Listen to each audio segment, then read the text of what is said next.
Here is something almost nobody realizes. The golden lampstand that burned inside the holy tabernacle of ancient Israel, the menorah, crafted from a single piece of pure gold, was not shaped by chance. God himself gave the design, and he commanded that its cups be fashioned like the blossoms of one particular tree, not the olive, not the fig, not the mighty cedar, but the almond. And that same humble almond happens to be one of the richest, most concentrated sources on earth of a mineral your body cannot make on its own. A mineral involved in more than 300 separate reactions inside you every single day. Magnesium. Modern science has learned something the ancients seemed to sense in their bones, that nearly half of adults, and even more of us past the age of 60, are quietly running short of this one mineral. And magnesium is not minor. Every single unit of energy your cells produce, the very fuel that lets your heart beat and your legs carry you up the stairs, has to be bound to magnesium before your body can even use it. Without it, you simply cannot make energy. Here is the gentle part. Your body makes none of its own, so it has to come from the food on your plate. And unlike a bottle of pills, you cannot overdo it from ordinary food. So today we are going to walk together through the foods of the Bible, foods your grandmother may have kept in her pantry, foods mentioned by name in Scripture thousands of years ago, and discover which of them quietly deliver this mineral your body may be craving right now. And I promise you, by the end, you will never look at the simple food already sitting in your kitchen the same way again. Stay with me, because a few of these will genuinely surprise you. Pay very close attention when we reach number 2, because it is a bread whose exact recipe God dictated, word for word, in a single verse, and almost nobody alive today actually bakes it, even though food scientists now call it one of the most complete foods ever described. And when we arrive at number 4, I want to tell you the true story of a prophet so exhausted, so broken, that he lay down under a desert bush and begged God to let him die. Until one plain, the simple meal gave him the strength to walk for 40 days and 40 nights. Keep that story in the back of your mind. We begin our countdown gently, and then it builds. So let us start with number 7, and it is the fig. When God described the promised land to his people, he did not merely call it good. In the book of Deuteronomy, chapter 8, verse 8, he listed by name the 7 treasures of that land: wheat and barley, vines and fig trees, pomegranates, olive oil, and honey. The fig sat proudly among them, a symbol of peace and plenty. To sit under your own vine and your own fig tree, the scriptures say, was the very picture of a life at rest with God. Now, here is what most people never learned. When you take a fresh fig and let it dry in the sun, as they did for thousands of years across the hills of Judea, its goodness concentrates.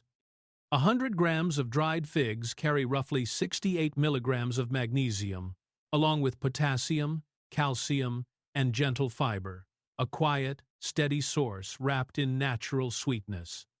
And figs appear in Scripture not only as food, but as comfort for the body. When good King Hezekiah lay gravely ill, the prophet Isaiah called for a poultice of figs to be laid upon him, and the king recovered, a detail recorded plainly in 2 Kings, chapter 20. Now, no fruit is a medicine, and we should never treat it as one. But is it not remarkable that a people with no laboratories, no charts of vitamins and minerals, reached again and again for the very foods we now know are rich in what the body needs? For you and me today, the fig is one of the easiest gifts to receive. A few dried figs in the afternoon, perhaps with a small handful of nuts, is a sweet and satisfying way to nudge your magnesium a little higher without a single pill. Keep the fig in mind as a small, faithful friend, and let us move on. Because the next food was so precious in the ancient world, that people carried it across deserts like treasure. Number 6 is the date, the fruit of the palm. Picture the palm tree in Scripture. When the psalmist wanted to describe a person who walks rightly with God, he wrote in Psalm 92 that the righteous shall flourish like the palm tree, tall, unbending, still bearing fruit in old age. When Jesus entered Jerusalem, the crowds tore down palm branches to lay before him. And many scholars believe that when the Bible speaks of a land flowing with milk and honey, the honey in view was often not from bees at all, but the thick, dark syrup pressed from dates. The date was energy you could carry in your hand across a wilderness, and it still is. 100 grams of dates provide around 54 milligrams of magnesium, together with potassium and natural sugars that lift you gently rather than jolting you. For an older body that tires more easily than it once did, a couple of dates can be a wise afternoon lift, steady fuel, and not a crash. Here is a simple ancient idea you can use this very evening. Take a date, remove the pit, and press a single almond inside it. In one small bite, you have joined 2 foods of the Bible, and, as you will soon discover, you have paired the gentle magnesium of the date with the very powerhouse we are saving for the end. But we are not there yet. Before the powerhouses, we must pass through a plain brown dish that, according to Scripture, once changed the destiny of an entire nation. Which brings us to number 5, the humble lentil. This little seed may carry the most dramatic story of any food in the entire Bible. Turn to Genesis chapter 25. Esau, the firstborn son of Isaac, comes in from the field one day utterly famished. His younger brother Jacob is cooking a pot of red lentil stew, and Esau, thinking only of his hollow stomach in that single moment, trades away his birthright, his inheritance, his very place as the firstborn, for one bowl of that stew, one meal. One decision made on an empty stomach, and it echoed down through the whole story of Israel. It makes you pause, does it not, and wonder how many important choices we ourselves make when we are simply tired and hungry. The lentil was the food of ordinary people, cheap and nourishing, and it earned its place at the table. 100 grams of cooked lentils give you about 36 milligrams of magnesium, and far more besides, protein, iron, and fiber that helps keep blood sugar on an even keel. For anyone watching over their heart and their energy in the later years, a warm bowl of lentil soup is one of the kindest, gentlest things you can set before yourself. Cook them soft with a little garlic and olive oil, the way it has been done for 4,000 years, and you are eating almost exactly what Jacob stirred in that pot. Simple food. Faithful food. And now the countdown begins to climb, because the next food carried a broken man across a wilderness. Number 4 is barley. And here is where I keep my promise to you. Barley was the bread of the poor in the ancient world, coarser and cheaper than wheat, the grain of servants and shepherds and ordinary working people. When the young boy in the Gospel of John offered his little lunch to feed a hungry crowd of 5,000, it was 5 barley loaves in his hands, and from that humble bread the Lord fed them all. When Ruth, the widow, gleaned in the fields of Boaz to keep herself and her mother-in-law Naomi alive, it was the barley harvest she worked.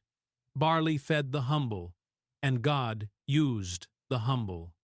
Now let me tell you the story I asked you to hold in your mind.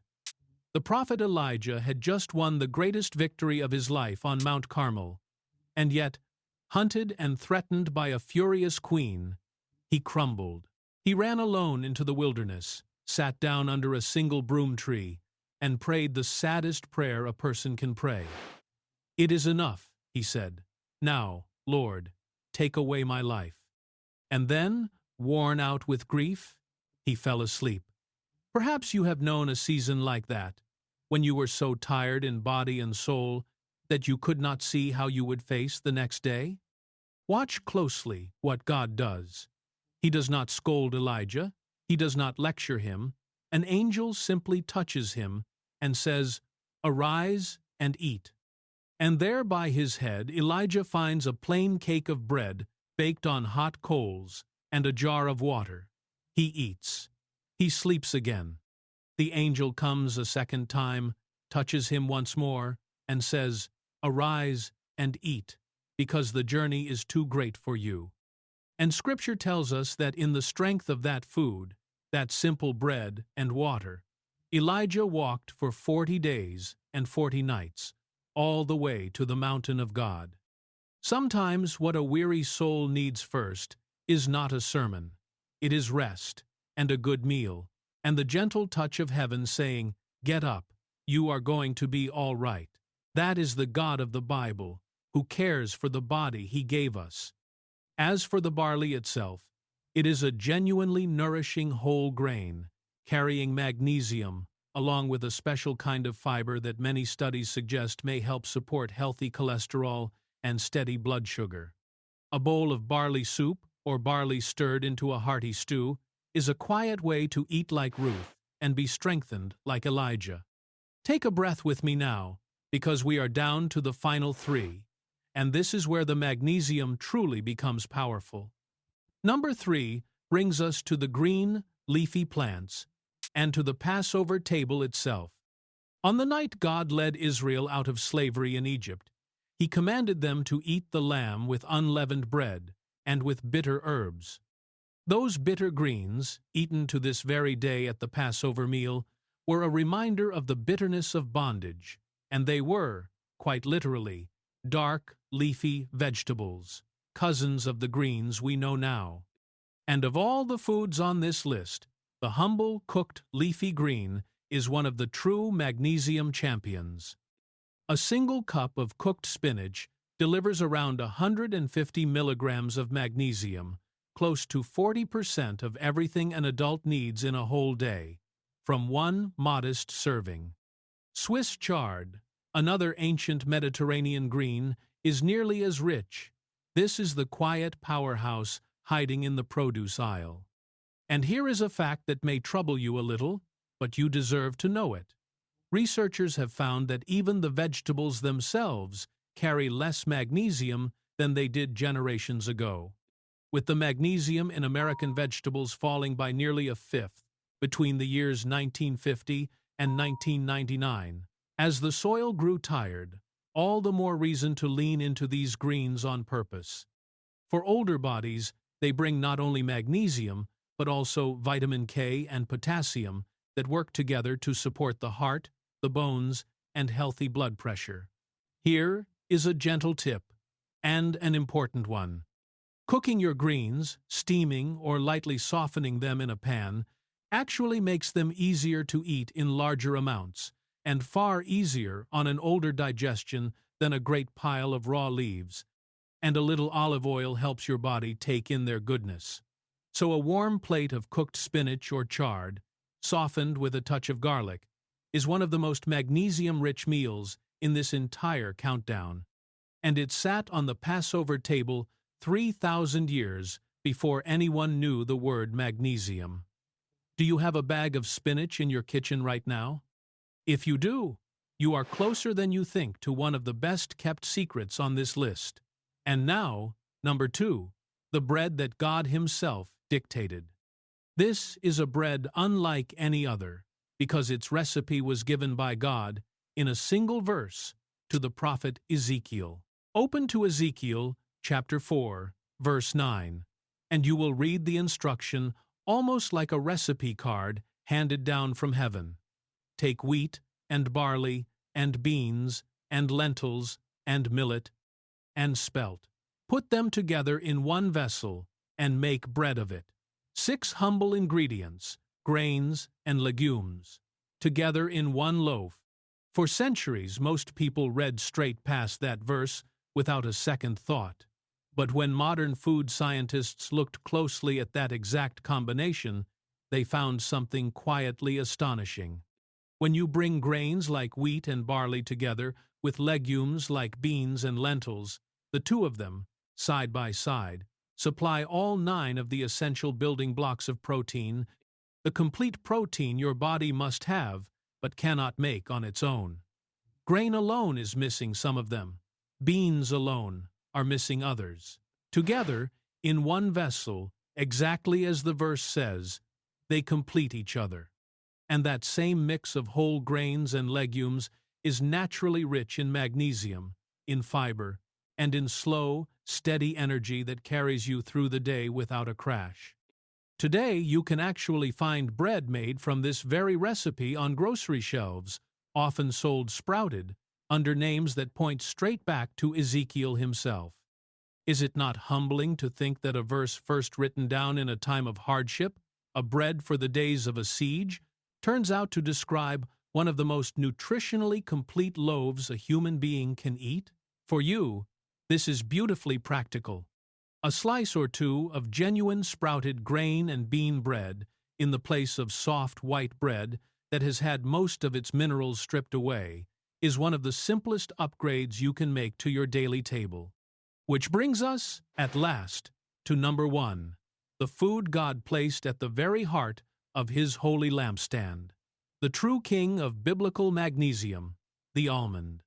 We opened with it, and now you will understand why it wears the crown. Of all the trees God could have chosen as the pattern for the golden menorah that lit His holy place, He chose the almond, its cups, its buds, its blossoms, hammered into pure gold, described in Exodus chapter 25. And there is a reason woven right into the language itself.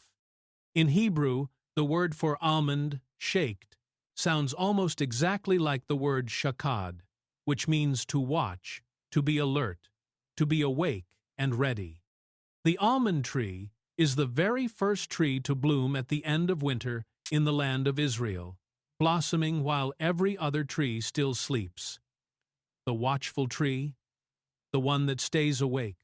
So when God wanted to show the prophet Jeremiah that He was watching over His word to perform it, He showed him a branch of an almond tree.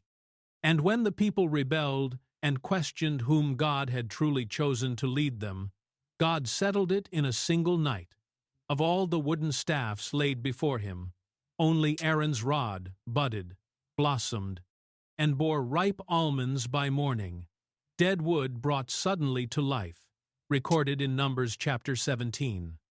Jacob thought almonds precious enough to send as a gift to the ruler of Egypt in the middle of a famine.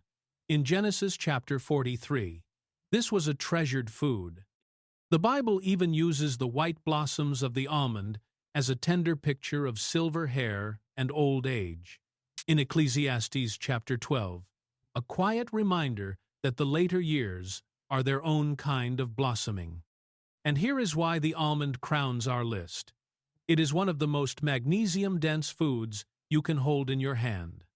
A single ounce, a small handful of about 23 almonds, carries roughly 76 to 80 milligrams of magnesium, close to a fifth of your entire day's need, in one modest handful. In fact, almonds carry more magnesium and more calcium than any other common nut, along with vitamin E and heart-healthy fats. For those of us in our later years, this is a genuine gift. A small handful of almonds may help support the heart, the bones, restful sleep, and steady energy, all in a form you can keep in a little dish beside your chair. The ancients could not measure a milligram, and yet, guided by tradition, by careful attention, and by the good hand of God, they treasured the very food that modern science now ranks near the very top of the list. And remember the almond pressed inside the date I mentioned earlier? That single bite is the whole of this video in the palm of your hand. The gentle and the powerful, the sweet and the strong, two foods of the Bible completing each other, just like the grains and beans of Ezekiel's loaf. So there is our journey, from the gentle fig to the mighty almond. And do you see the thread running through all of it? Long before anyone could name a mineral or measure it in a laboratory, The people of the Bible were guided by tradition, by attention, and by faith toward the very foods that carry the quiet strength our bodies still crave today. The almonds in the lampstand, the barley that carried Elijah, the loaf God spelled out to Ezekiel, the lentils that changed a family's destiny, the leafy greens of the Passover table, the figs and the dates of the Promised Land. This was never really about chasing the newest health fashion. It is about coming home to the simple, honest food that has nourished God's people for thousands of years. The food that may already be sitting in your kitchen right now, waiting for you. None of these foods is a cure, and none of them replaces the care of your own doctor. But eaten faithfully, as part of a life of gratitude and moderation, they are a gift, one worth receiving with thanks. If this walk through the foods of Scripture blessed you today, or taught you even one thing you did not know, would you do me the small kindness of tapping the like button and subscribing, so that we can keep exploring this ancient wisdom together? It truly helps, more than you know. And before you go, I would love to hear from you. So let me ask you this, and please answer down in the comments below. Of all 7 foods we shared today, the figs, the dates, the lentils, the barley, the leafy greens, the Ezekiel bread, and the almonds, which one is already sitting in your kitchen right now, waiting for you? Tell me which one, and I will be reading your answers. Take good care of yourself, and may you be blessed.